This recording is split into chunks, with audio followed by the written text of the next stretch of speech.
In England, there was scarcely an amount of order and protection to justify much national boasting. Daring burglaries by armed men, and highway robberies, took place in the capital itself every night. Families were publicly cautioned not to go out of town without removing their furniture to upholsterers' warehouses for security. The highwayman in the dark was a city tradesman in the light, and, being recognized and challenged by his fellow tradesmen whom he stopped in his character of the captain, gallantly shot him through the head and rode away. The mail was waylaid by 7 robbers, and the guard shot 3 dead, and then got shot dead himself by the other 4, in consequence of the failure of his ammunition. After which the mail was robbed in peace. That magnificent potentate, the Lord Mayor of London, was made to stand and deliver on Turnham Green, by one highwayman, who despoiled the illustrious creature in sight of all his retinue.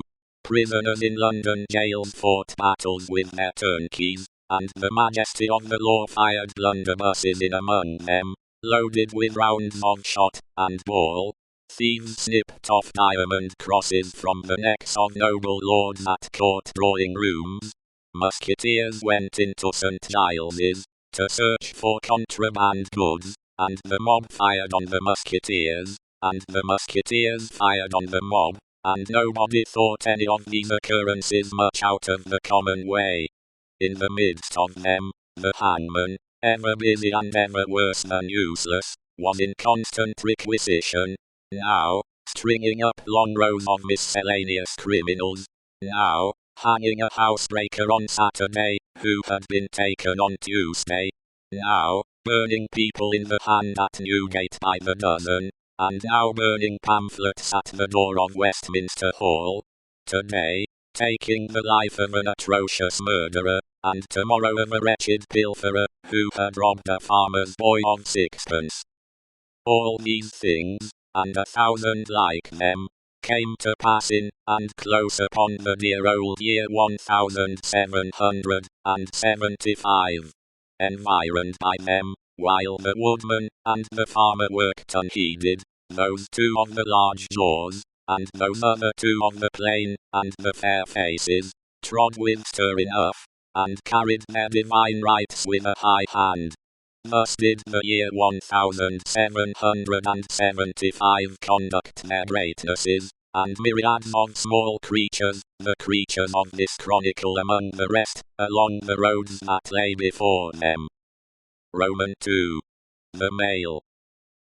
It was the Dover Road that lay, on a Friday night late in November, before the first of the persons with whom this history has business. The Dover Road lay, as to him, beyond the Dover Mail, as it lumbered up Shooter's Hill.